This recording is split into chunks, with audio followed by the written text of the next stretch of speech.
Hi అండి, నమస్తే. Welcome to my channel all rounder Bhargavi. నేను ఈ వీడియోలో ఈ ఫ్రాక్ని ఇది టాప్ కింద కూడా వేసుకోవచ్చు, అంబ్రెల్లా టాప్ కింద, కుర్తీ కింద. ఈ ఈ అంబ్రెల్లా కుర్తీని శారీతో 2 స్టిచ్ చేశానండి నాకు మా పాపకి. ఎలా స్టిచ్ చేశానో చూడండి. నెక్ దగ్గర బక్రం క్లాత్ వేసి చాలా నీట్గా ఫ్రంట్ బ్యాక్ కూడా వేసి ప్రిన్స్ కట్ బాడీతో స్టిచ్ చేశాను. శారీ వచ్చేసి ఫ్లిప్కార్ట్లో తీసుకున్నానండి. బ్లౌజ్ పార్ట్ కూడా నేను బాడీకి వేసాను, మా పాపకి వేసాను అనమాట. మొత్తం అంతా ఒక వీడియోలో చాలా లెంత్ అయిపోతుందని నేను జస్ట్ ఒకటి మటుకు పెడుతున్నాను. ఫస్ట్ ఈ శారీని బ్లౌజ్ పీస్ సపరేట్ చేసేసాను అనమాట. బ్లౌజ్ ఈ రకంగా ఇచ్చాడు, క్వాలిటీ చాలా బాగుందన్నమాట. ఈ బ్లౌజ్ పీస్ సపరేట్ చేసేసి ఇది ఒకళ్ళకి బాడీ వేసాను. మొత్తము లైనింగ్ వచ్చేసి 5 మీటర్స్ తీసుకున్నాను అనమాట. ఈ బ్లౌజ్ తీసేసాక ఈ శారీని కరెక్ట్గా హాఫ్కి ఫోల్డ్ చేసుకొని 2 పీసెస్ కింద కట్ చేశాను అనమాట. ఇదిగోండి ఈ విధంగా అనమాట. హాఫ్కి కరెక్ట్గా ఫోల్డ్ చేసి 2 పీసెస్ కింద కట్ చేశాను. దానికన్నా ముందు పళ్ళు పార్ట్ ఈ విధంగా చిన్నగా ఇచ్చాడనమాట. అదే పళ్ళు అనమాట. సో పళ్ళు కూడా కలిసింది కాబట్టి నాకు ఇది ఎక్కువ క్లాత్ వచ్చిందనమాట. అంటే పళ్ళుకి కొంచెం ఎక్కువ క్లాత్ పోతుంది కదా, 1/2 మీటర్ అలా కాకుండా చిన్న రిబ్బనాల్లో ఇచ్చాడు కాబట్టి కొంచెం హాఫ్ కట్ చేస్తే ఇంత పార్ట్ మిగిలిందనమాట. సో ఈ హాఫ్ని ఇలా ఫోల్డ్ చేసుకొని ఈ విధంగా వీడియోలో చూపించిన విధంగా వన్ సైడ్ ఫోల్డ్ చేశాను అనమాట. వన్ సైడ్ నుంచి సమోసా మాదిరి ఈ విధంగా ఫోల్డ్ చేసుకొని ఇక్కడి నుంచి ఒక కోణం దగ్గర నుంచి కిందకి 10 ఇంచెస్ మార్క్ చేశాను. వీడియోలో చూపించినట్టు ఈ విధంగా 10 ఇంచెస్ మార్క్ చేసుకోవచ్చు, 10.5 ఇంచెస్ మార్క్ చేసుకోవచ్చు. నేనైతే 10 ఇంచెస్ మార్క్ చేశాను. వెస్ట్ లూజ్ వచ్చి 36 అండి. 36-37కి కరెక్ట్గా సరిపోతుందనమాట. అక్కడి నుంచి కిందకి 35 ఇంచెస్కి మార్క్ చేశాను అనమాట. ఇలాగా ఎక్కడ కూడా క్లాత్ అనేది యాడ్ చేయలేదు. అంబ్రెల్లాకి కరెక్ట్గా సరిపోయిందండి క్లాత్. ఎందుకంటే ఇది కరెక్ట్గా మోకాళ్ళ కిందకు వస్తుంది అనమాట. ఫుల్ లెంత్ అయితే రాదు. ఫుల్ లెంత్ అయితే ఫ్రాక్ లాగా అయితే క్లాత్ అనేది అడ్జస్ట్ చేయాలి. కానీ ఇది కరెక్ట్గా మోకాళ్ళ పైకి ఉంది కదా. సో ఇదిగోండి ఇక్కడ నడుము కూడా కరెక్ట్గా వచ్చిందా లేదా అని కొలుచుకున్నాను. హాఫ్ సర్కిల్ లాగా వస్తుంది అనమాట. ఇలాగా గీసుకున్న దాని ప్రకారం కట్ చేసేసుకొని లైనింగ్ 5 మీటర్స్ ఇలాగ పరిచేసానండి. పరిచేసి దాని మీద ఇప్పుడు కట్ చేసుకున్న ఫ్రాక్ని అనేది వేసేసి 4 సైడ్స్ కనిపిస్తుంది చూసారు కదా. ఇది 4 పొరల మీద ఉందండి. నేను ఇద్దరికి కట్ చేస్తానని చెప్పాను కదా. సో అందుకని ఒకేసారి 5 మీటర్స్ క్లాత్ 4 పొరల మీద వేసేసుకొని 4 వైపులా ఈ విధంగా కట్ చేసేసాను. చూస్తున్నారు కదా, ఇలా 4 వైపులా కట్ చేసేసాక ఇక్కడ ఫోల్డింగ్ క్లాత్ ఉంది చూసారా. ఈ ఫోల్డింగ్ క్లాత్ దగ్గరేమో నా బాడీ కట్ చేస్తున్నాను అనమాట. అంటే ప్రిన్సెస్ కట్ వచ్చింది. ఈ 2 ఫోల్డింగ్స్ వచ్చినాయి కదా. సో అందుకని కొంచెం ఎక్కువ క్లాత్ ఉంటుంది కాబట్టి జాయింట్ పడకుండా ఇక్కడ నేను ఈ ఎల్ స్కేల్ ఆధారంగా పెట్టుకొని కరెక్ట్గా ఇది 6 ఇంచెస్ వరకు ఉన్న చోట పెట్టానండి. పొడవు ఏమో 15 ఇంచెస్ ఉంది కరెక్ట్గా అక్కడి నుంచి. సో ఎక్కడ ఎగుడు దిగుడు అనేది లేకుండా కరెక్ట్గా వచ్చింది. 2.5 ఇంచెస్ ఏమో నెక్ కట్ మార్క్ చేశాను. చంక రౌండ్ వచ్చేసేసి harm whole down 6.5 inches mark చేశాను. పైన 6 ఇంచెస్ పెట్టాను కదా, అందుకనే 6.5 ఇంచెస్ మార్క్ చేశాను. చెస్ట్ లూజ్ 10 ఇంచెస్ పెట్టాను. ఒక 2 ఇంచెస్ ఖర్చు పెట్టాను. ఇక్కడ మీరు గమనించాలి, మనం బాడీకి లూజ్ పెట్టుకుంటాం 2 ఇంచెస్. కానీ ఇక్కడ నేను వెస్ట్ లూజ్ కట్ చేసిన దానికి 37 మాత్రమే వచ్చింది. సో ఇది స్టిచ్చింగ్ అప్పుడు ఈ 2 ఇంచులు అనేది ఎక్సెస్ అవుతుంది. మీరు కంగారు ఏం పడనవసరం లేదు ఆ 2 జాయింట్ చేసినప్పుడు. ఇప్పుడు నెక్ విడ్త్ వచ్చేసేసి 2.5 ఇంచెస్ పెట్టాను కదా, డౌన్ వచ్చి 6 ఇంచెస్ పెట్టాను. ఆర్మ్ హోల్ రౌండ్ ఇలాగ రౌండ్ స్కేల్ ఆధారంగా ఈ విధంగా వీడియోలో చూపించినట్టు మార్క్ చేసేసుకోవటమే. ఈ రౌండ్ స్కేల్ ఇలా పెడితే కరెక్ట్గా వచ్చేస్తుందండి 1 ఇంచ్ పొడవు. ఇక్కడ నేను ఎంతైతే లూజ్ పెట్టానో అంత లూజ్ కిందకి వెస్ట్ వరకు గీసేస్తున్నాను. కింద ఎలాగో మనం డార్స్ వేసుకుంటాం కదా నడుముకి, అలానే ఫ్రంట్ నెక్ గీసేసాను. ఇదిగోండి కరెక్ట్గా ఈటిల్తో నేను కరెక్ట్గా గీసానమాట. మీకు పర్ఫెక్ట్గా కావాలి అనుకుంటే ఇవన్నీ కంపల్సరీ అండి. Tape, measurement, L scale, round scale కొత్తగా నేర్చుకునే వాళ్ళకైతే కొంచెం ప్రాక్టీస్ అవుతూ ఉంటే ఒక టేప్ ఉంటే చాలు, రౌండ్ హ్యాండ్స్ తోటే గీసేసుకోవచ్చు. ఇక్కడ నేను 10 ఇంచెస్ చెస్ట్ పెట్టాను. అలానే వెస్ట్ కూడా 10 ఇంచెస్ పెట్టేసేసి 2 ఇంచెస్ ఎక్స్ట్రా పెట్టేసేస్తున్నాను. ఇక్కడ నేను ప్రిన్స్ కట్ కదా, ప్రిన్స్ కట్కి ఒక 1.5 ఇంచ్ ఎక్స్ట్రా పెట్టుకుంటున్నాను అనమాట. ఎందుకంటే ఇది బాడీ ఎక్కువైతే కట్ చేసుకోవచ్చు, కానీ ఫ్రంట్ పార్ట్ తక్కువైతే మళ్ళీ అక్కడ క్లాత్లు అనేది యాడ్ చేయలేము కదా. మనకి ఇక్కడ బాడీ అనేది నేను ప్రిన్స్ కట్ ఓపెన్ లేకుండా స్టిచ్ చేసేస్తున్నాను కాబట్టి ఎక్కువ తక్కువ రాకోకుండా ఉండటానికి ఇప్పుడే ఒక 2 ఇంచెస్ ఎక్స్ట్రా అక్కడ ఫ్రంట్ పార్ట్కి వచ్చే విధంగా కట్ చేసుకోవాలన్నమాట. మళ్ళీ బ్యాక్ పార్ట్కి స్ట్రైట్ పీస్ కట్ చేసేసుకోవాలి. ఇక్కడ నేను ఫ్రంట్ పార్ట్ లోతు 6 ఇంచెస్ మాత్రమే డౌన్ తీసుకున్నాను కదా, హ్యాండ్ నెక్, దాన్ని మాత్రమే కట్ చేసి ఇది సపరేట్ చేసేస్తున్నాను. ఇది సపరేట్ చేసేసాక ఇక్కడ ఆర్మ్ హోల్ రౌండ్ ఒక 1/2 ఇంచ్ తగ్గించుకొని గీసుకోవాలన్నమాట ఫ్రంట్ పార్ట్కి. బ్యాక్ పార్ట్కి వచ్చేసరికల్లా నెక్ గీసుకోవాలి. ఫ్రంట్ పార్ట్కి వచ్చేసరికల్లా ఆర్మ్ హోల్ రౌండ్ ఒక 1/2 ఇంచ్ డౌన్ తీసుకోవాలి. ఇక్కడ నేను బ్యాక్ పార్ట్ నెక్ గీస్తున్నాను అనమాట. ఫ్రంట్ పార్ట్ 6 ఇంచెస్ పెట్టాను కదా, బ్యాక్ పార్ట్ 8 ఇంచెస్ పెట్టాను. అంటే నేను ఓపెన్ ఏం పెట్టట్లేదండి, సో మనం పైనుంచి వేసేసుకోవచ్చు అనమాట ఈజీగాను. సో ఈ విధంగా నెక్ కట్ చేసేసాను. అలానే ఇక్కడ 2 ఇంచెస్ ఎక్స్ట్రా పెట్టాను కదా, అది కూడా కట్ చేసేసాను. ఈ 2 ఇంచెస్ ఎక్స్ట్రా ఎందుకు పెట్టానంటే మనం ప్రిన్సెస్ కట్కి డార్స్ ఎక్కువ తీస్తాం కదా, 2 ఇంచెస్, అది ఈక్వల్ అవడానికి ఇక్కడ 2 ఇంచెస్ ఎక్స్ట్రా పెట్టుకోవాలన్నమాట. సో ఇక్కడ ఆర్మ్ హోల్ డౌన్ తీసుకోవాలి ఫ్రంట్ పార్ట్ కాబట్టి. ఇది ఇందాక బ్యాక్ పార్ట్కి అక్కడ మార్క్ చేశాను కాబట్టి నేను ఆ పార్ట్ దగ్గర బ్యాక్ పార్ట్లో తీసాను అనమాట రౌండ్ నెక్కి.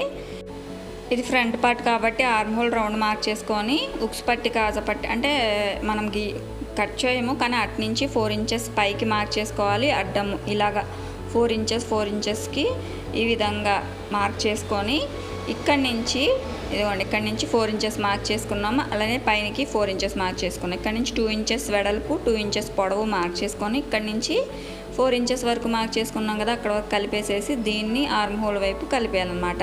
ఇక్కడ రౌండ్ లోతు కట్ చేసుకోవాలి. ఈ విధంగా మార్క్ చేసుకోవాలి ఫ్రంట్ పార్ట్. నేను ఇది ఏమీ కట్ చేయట్లేదండి, ప్రిన్సెస్ కట్ ఇలానే ఉంచేసి స్టిచ్ చేస్తాను. ఇది ఇలా ఉంటుంది కదా, అందుకని మనం అక్కడ 2 ఇంచెస్ ఎక్స్ట్రా పెట్టుకున్నాం అనమాట. ఇప్పుడు ఇంకొక వైపు హ్యాండ్స్ కట్ చేస్తున్నాను. ఇది కూడా ఫోల్డింగ్ వైపే హ్యాండ్స్ కట్ చేస్తున్నాను అనమాట. దీనికి ఆపోజిట్ క్లాత్ దగ్గర ఇక్కడ పొడవు 7.5 ఇంచెస్ వచ్చిందండి. ఇక్కడ 1 ఇంచ్ మనం రౌండ్ పెట్టుకుంటాం కదా, ఆ రౌండ్ దగ్గర మార్క్ చేసుకొని ఇక్కడ వెడల్పు 9 ఇంచెస్ ఉందో లేదో చూసుకొని, ఇక్కడ 7.5 ఇంచెస్ ఉంది కదండి, వెడల్పు మనకు కరెక్ట్గా ఉందో లేదో చూసుకొని అక్కడికి 4 ఇంచెస్ మార్క్ చేస్తున్నాను. కరెక్ట్గా సరిపోయింది. 7.5 ఇంచెస్లో 3.5 ఇంచెస్ ఎలాగో డౌన్ పెట్టుకుంటాం కదా, సో ఇక్కడ మిగిలిన 4 ఇంచెస్ కరెక్ట్గా హ్యాండ్కి సరిపోయింది. ఇదిగోండి 7.5 ఇంచెస్ ఇక్కడికి సరిపోయింది అనమాట. సో ఈ పార్ట్ హ్యాండ్స్కి కరెక్ట్గా సరిపోయింది. ఇక్కడ 4 ఇంచెస్ ఉందన్నమాట. ఇక్కడ వెడల్పు కూడా నేను చూశాను, 10.5 ఇంచెస్ పైనే ఉందన్నమాట. ఇదిగోండి ఖర్చు ఉంచుకొని ఇక్కడి నుంచి ఇక్కడికి మార్క్ చేసుకొని ఇదిగోండి కరెక్ట్గా సరిపోయిందనమాట. ఇక్కడ మనకి ఎక్కడ కూడా హ్యాండ్ జాయింట్ ఆర్మ్ హోల్స్లో కానీ జాయింట్ చేసే పని లేదు, కరెక్ట్గా సరిపోయింది. ఆర్మ్ హోల్ రౌండ్ దగ్గర ఒక మార్క్ చేసుకొని మనకి ఎంత ఆర్మ్ హోల్ కావాలో, నాదైతే 17.5 ఇంచెస్ అండి, అంటే దగ్గర 8.5 ఇంచెస్ వరకు మార్క్ చేశాను. ఇక్కడ కరెక్ట్గా హాఫ్కి 4 ఇంచెస్ దగ్గర మార్క్ చేసుకొని రౌండ్ ఫ్రంట్ పార్ట్కి రౌండ్ వచ్చే విధంగా ఈ విధంగా దీంతో ఇలా కూడా గీసుకోవచ్చు, కానీ నేనేం చేస్తానంటే కరెక్ట్గా 4 ఇంచెస్ అంటే 8.5 ఇంచెస్ కదా, 4.5 ఇంచెస్ దగ్గర మార్క్ చేసుకొని ఒక 1/2 ఇంచెస్ ఇలా మార్క్ చేసుకొని ఇలాగ హ్యాండ్తో ఈ విధంగా మార్క్ చేసేసుకోవాలి. కొత్తగా నేర్చుకునే వాళ్ళైతే రౌండ్ స్కేల్ ఆధారంగా కూడా తీసుకోవచ్చు. ఇక్కడ హ్యాండ్ రౌండ్ వచ్చి 6 ఇంచెస్, కానీ 6.5 ఇంచెస్ మార్క్ చేసుకొని 1.5 ఇంచ్ ఖర్చు పెట్టుకుంటున్నాను. ఇలా పైకి మార్క్ చేసేసి హ్యాండ్ కట్ చేసేసేయడమే దీన్ని కట్ చేసిన దాని ప్రకారమును. అంతేనండి, పైన బాడీ అయిపోయింది, లైనింగ్ కటింగ్ అయిపోయింది, హ్యాండ్స్ కటింగ్ అయిపోయింది. ఇప్పుడు మెయిన్ ఫ్యాబ్రిక్ బాడీ కట్ చేయాలన్నమాట. ఇది ఇప్పుడు 2 పీసెస్ కరెక్ట్గా ఉన్నదో చూసుకొని ఫ్రంట్ పార్ట్ లోతు కూడా కట్ చేసేసుకోవాలి. అంతేనండి కటింగ్. నేను ఈ బాడీ హ్యాండ్స్ని ఎక్కడెక్కడ కట్ చేశాను మీకు అర్థమై ఉంటుంది. ఇక్కడ ఫోల్డింగ్ దగ్గర బాడీను హ్యాండ్స్ ఒకవైపు కట్ చేశాను, ఇంకొక వైపు మా పాపకు వచ్చేస్తాను అనమాట. ఇప్పుడు నేను ఇక్కడ ఇవి కట్ చేశాను కదండి, ఇది ఒకళ్ళకి, ఇప్పుడు ఫోల్డింగ్ ఇంకొకళ్ళకి అనమాట. ఇదొక పార్ట్ మొత్తం అంతా ఒకే వీడియోలో పెట్టాలంటే లెంతీ అయిపోతుందండి, సో అది సపరేట్ వీడియోలో పెట్టచ్చు అని చెప్పి అది మాత్రమే క్లిప్పింగ్ యాడ్ చేశాను అంతేను. ఇప్పుడు నేను ఇక్కడ అంబ్రెల్లా కట్ చేయగా మిగిలిన పార్ట్లో మెయిన్ ఫ్యాబ్రిక్ అంటే front part, back part main fabric cut చేయాలి కదా, దీని ప్రకారము ఇలా వేసేసుకొని కట్ చేసేస్తున్నానండి. కరెక్ట్గా సరిపోయింది, ఎక్కడా కూడా ఖర్చులు అతుకులు పడకుండాను. ఇదిగోండి కనిపిస్తుంది కదా. సో దీని ప్రకారం ఇలాగా కట్ చేసేస్తాను అనమాట. ఆర్మ్ హోల్ కొంచెం ఎక్స్ట్రా క్లాత్ ఉంచుకొని మొత్తము కూడా నెక్ కట్ చేయట్లేదండి.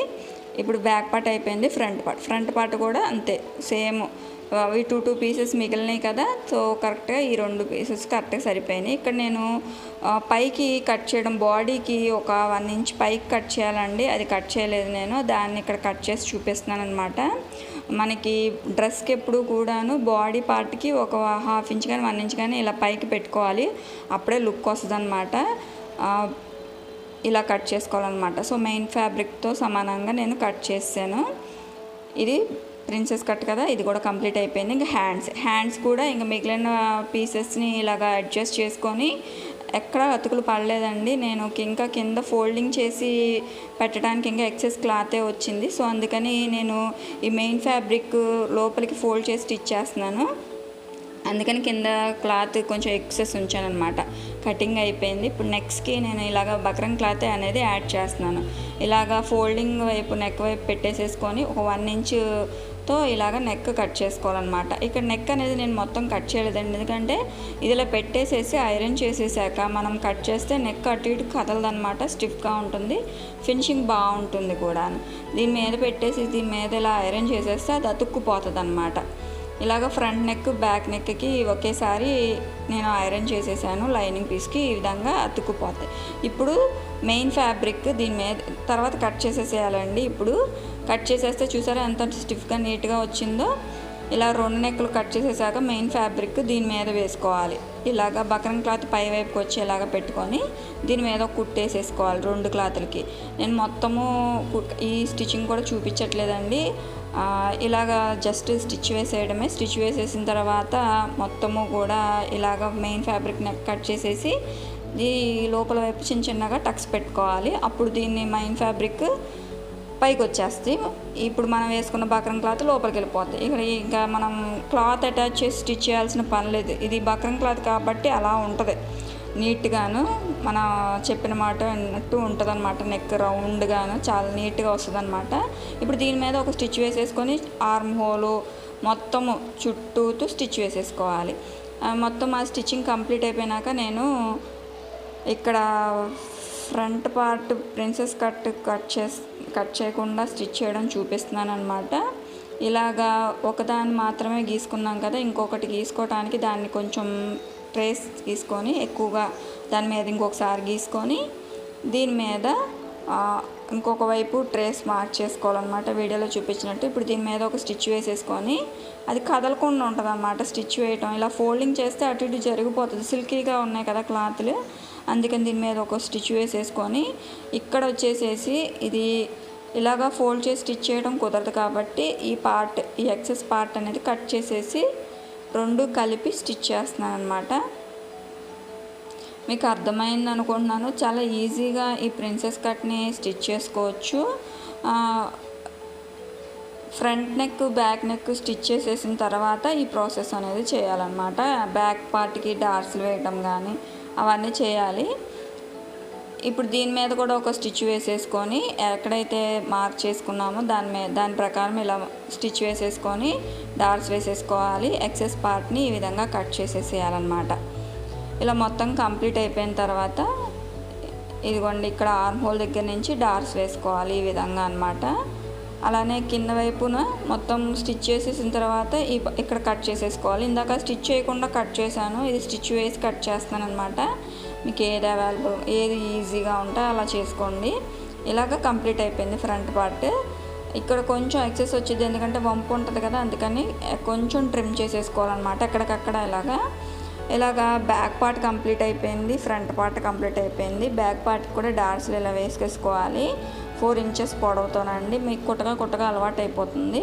ఇలాగా ఇప్పుడు 2 కంప్లీట్ అయిపోయినాక షోల్డర్స్ జాయిన్ చేసేసుకోవాలి. డబల్ స్టిచ్ తోటి ఎక్సెస్ పార్ట్ కట్ చేసేసుకోవాలి. ఈ విధంగా షోల్డర్స్ చివరి వైపు స్టిచ్ చేస్తే దారపోగులు అనేది లెగిసిపోతున్నాయి కదండి, అలా లేకుండా ఉంటుంది అనమాట.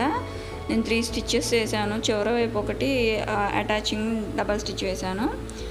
ఇప్పుడు బాడీ కంప్లీట్ అయిపోయింది కాబట్టి హ్యాండ్స్ అనమాట. హ్యాండ్స్ ఇక్కడ పై వైపు మొత్తం అటాచ్ చేసేసాను అనమాట ఫస్ట్. తర్వాత ఇక్కడ నేను కింద వైపు ఇలా ఫోల్డ్ చేసి డబల్ స్టిచ్ వేసాను. ఎందుకంటే నేను మెయిన్ ఫ్యాబ్రిక్ క్లాత్ అనేది ఎక్కువ ఉంచాను కదండి, అందుకని ఫస్ట్ ఇలా ఫోల్డ్ చేసి స్టిచ్ చేసేసి కింద వైపు ఇంకొక స్టిచ్ వేసాను. చాలా నీట్గా వచ్చింది హ్యాండ్స్ స్టిచ్చింగ్ కూడాను. ఈ విధంగా హ్యాండ్స్ స్టిచ్చింగ్ కూడా కంప్లీట్ అయిపోయిన తర్వాత ఇలాగా ఫ్రంట్ పార్ట్ లోతు ఫ్రంట్ పార్ట్కి వచ్చే విధంగా, అంటే ఈ ఎగుడు దిగుడు ఉండకుండా హ్యాండ్స్ అటాచ్ చేసేటప్పుడు చూసుకోవాలండి. ఇలాగ షోల్డర్ మిడ్ పాయింట్ దగ్గర నుంచి ఒక హాఫ్ అటాచ్ చేసేసిన తర్వాత ఇంకొక హాఫ్ అటాచ్ చేసుకోవాలన్నమాట. కరెక్ట్గా వచ్చింది చూసారు కదా, ఎగుడు దిగుడు అనేది రాకుండా. ఇప్పుడు బ్యాక్ వైపు ఇలాగ అటాచ్ చేయాలి. మనం కుట్టు ఎక్కడి నుంచి స్టార్ట్ చేసాం దానికన్నా అవతలకి అటాచ్ చేస్తే ఇక్కడ తిత్తులు అనేది రాకుండా నీట్గా రౌండ్గా ఇలాగ వస్తుంది అన్నమాట. హ్యాండ్ జాయింట్ కంప్లీట్ అయిపోయినాక ఇక్కడ నడుము వరకు జాయింట్ చేసేసుకోవాలి. ఇక్కడ హ్యాండ్ ఆర్మ్ హోల్ రౌండ్ కరెక్ట్గా ఉందో లేదో చూసుకొని ఈ విధంగా జాయింట్ చేసేయాలి నడుము వరకును. ఇక్కడ నాకు ఆర్మ్ హోల్ దగ్గర ప్లస్ అనేది కరెక్ట్గా వచ్చిందండి. అలా వస్తేనే ఫిట్టింగ్ బాగున్నట్టు అనమాట. ఇక్కడ నేను బ్యాక్ వైపు 1 ఇంచ్ పైకి మార్క్ చేసి కట్ చేయలేదు కదా, ఫ్రంట్ పార్ట్కి కట్ చేశాను, బ్యాక్ పార్ట్కి కట్ చేయలేదు కదా, 2 కట్ చేసుకోవాలి అదనమాట. అందుకని అక్కడ మిగిలింది. ఇక్కడ చూడండి ప్లస్ కరెక్ట్గా వచ్చిందనమాట. ఈ విధంగా రావాలి మనం స్టిచ్ చేస్తే. ఇప్పుడు బాడీ అయిపోయింది పైన, ఇంకా కింద frock main fabric lining attach చేసేసుకోవాలన్నమాట. ఈ విధంగాను ఇక్కడ ఫస్ట్ లైనింగ్ అటాచ్ చేసేసిన తర్వాత ఈ విధంగా మెయిన్ ఫ్యాబ్రిక్ లైనింగ్ పై వైపున ఈ విధంగా అటాచ్ చేయాలి. మన మెయిన్ లైనింగ్ ఏంటంటే స్ట్రైట్ పీస్ ఉంది కాబట్టి మనం కట్ చేసుకున్నది కొంచెం వంపు ఉంది కదండి, ఆ వంపుకి తగ్గట్టుగా ఇలా అటాచ్ చేసుకొని ఎక్సెస్ పార్ట్ కట్ చేసేసుకోవాలి. ఇప్పుడు ఇలా కట్ చేసేసిన తర్వాత బాడీను ఇది ఈ విధంగా కరెక్ట్గా ఉందో లేదో చూసుకొని అటాచ్ చేయాలి. కానీ బాడీ ఎక్కువ ఉంటుంది, ఎందుకంటే మనం బాడీకి అనేసరికల్లా 2 ఇంచెస్ ఎక్స్ట్రా ఖర్చు పెట్టుకున్నాం. ఆ ఖర్చు అనేది ఇక్కడ ఉంటుంది కదండి. ఒక పార్ట్కి అనేసరికల్లా 1 సైడ్ అయితే అటాచ్ చేసేసాము, రెండో పార్ట్కి అనేసరికల్లా ఎక్కువే ఉంటుంది. అది జాగ్రత్తగా చూసుకొని మనం అటాచ్ చేయాలి. ఇక్కడ నా దగ్గర ఈ మిషన్ ఉంది కాబట్టి కింద వైపు జిగ్జాగ్ చేశాను. ఇంకా దీని మీద నేను అటాచ్ కూడా చేసేస్తున్నానండి స్టిచ్చింగ్ మోడ్లో పెట్టుకొని. ఈ విధంగాను ఫస్ట్ బాడీను ఈ ఫ్రాక్ని అటాచ్ చేసేసేయాలన్నమాట. ఈ విధంగాను ఇవి కరెక్ట్గా మనకి బాడీ దగ్గర స్టిచ్చింగ్ పాయింట్, ఈ ఫ్రాక్ స్టిచ్చింగ్ పాయింట్ కరెక్ట్గా వచ్చినాయో లేదో సెట్ చేసుకోవాలని అక్కడక్కడ టక్స్ అన్న పెట్టుకొని 2 కరెక్ట్గా వచ్చినాయో లేదో చూసి అప్పుడు అటాచ్ చేసేసుకోవాలన్నమాట. మనం బాడీకి 2 ఇంచెస్ ఎక్స్ట్రా పెట్టాం కదా, అది వదులుకొని అటాచ్ చేయాలి. అప్పుడే కరెక్ట్గా వస్తుంది అనమాట రౌండ్. ఇలా రౌండ్ నడుము మొత్తం అటాచ్ చేసేసిన తర్వాత హ్యాండ్ దగ్గర నుంచి జాయింట్ చేసేయడమే డౌన్ వరకును. అంతేనండి, స్టిచ్చింగ్ కంప్లీట్ అయిపోయినట్టే. ఈ అటాచ్మెంట్ కంప్లీట్ అయిపోయినాక ఇదిగోండి హ్యాండ్ దగ్గర నుంచి మొత్తము కూడా అటాచ్ చేసేయాలి. ఇక్కడ 2 ఇంచెస్ ఎక్స్ట్రా ఉంటుంది నడుము దగ్గర మటుకు. బాడీ దగ్గర మనం కట్ చేసేటప్పుడు బాడీకి ఎక్సెస్ పెట్టుకుంటాం, కానీ ఇక్కడ మనం కటింగ్ అప్పుడు దీనికి ఎక్కువ క్లాత్ అనేది పెట్టుకోవడం కుదరదు. సో కరెక్ట్గా మనం ఎక్కడి వరకు కట్ చేసుకున్నామో అలాగా స్టిచ్చింగ్ పాయింట్ వరకు ఈ విధంగా మొత్తము జాయిన్ చేసేసేయాలి. డబల్ స్టిచ్ అనేది వేసుకోవాలండి, అంతేను స్టిచ్చింగ్ కంప్లీట్ అయిపోయినట్టే. ఇక్కడ బాడీకి మనం ఎక్సెస్ కట్ చేసుకుంటాం కదా, ఆ పార్ట్ మటుకు వదిలేసేసి అటాచ్ చేయాలన్నమాట. ఇక్కడ ఒకవైపు ఏమో స్టిచ్చింగ్లోకి వెళ్ళిపోతుంది అనమాట, అటాచ్మెంట్లోకి. ఇదనమాట మొత్తం స్టిచ్చింగ్ లుక్ అయితేను, ఫ్రాక్ లుక్. ఇక్కడ నేను జిగ్జాగ్ వేసేసాను, అప్పుడే లుక్ అండి ఈ అంబ్రెల్లా కట్ గౌన్కి. నెక్ చూసారా ఎంత స్టిఫ్గా ఉందో. ఇవి 2 సిల్క్ వల్ల మనం ఇలాంటి క్లాత్ వేయకపోతే స్టిఫ్నెస్ అనేది ఉండదు. ఇది ఒక ఫ్రాక్ అండి. నెక్స్ట్ వీడియోలో ఇంకొక ఫ్రాక్ అనేది స్టిచ్ చేసి చూపిస్తాను. మీకు కనుక ఈ వీడియో అర్థమైతే ప్లీజ్ సబ్స్క్రైబ్ మై ఛానల్.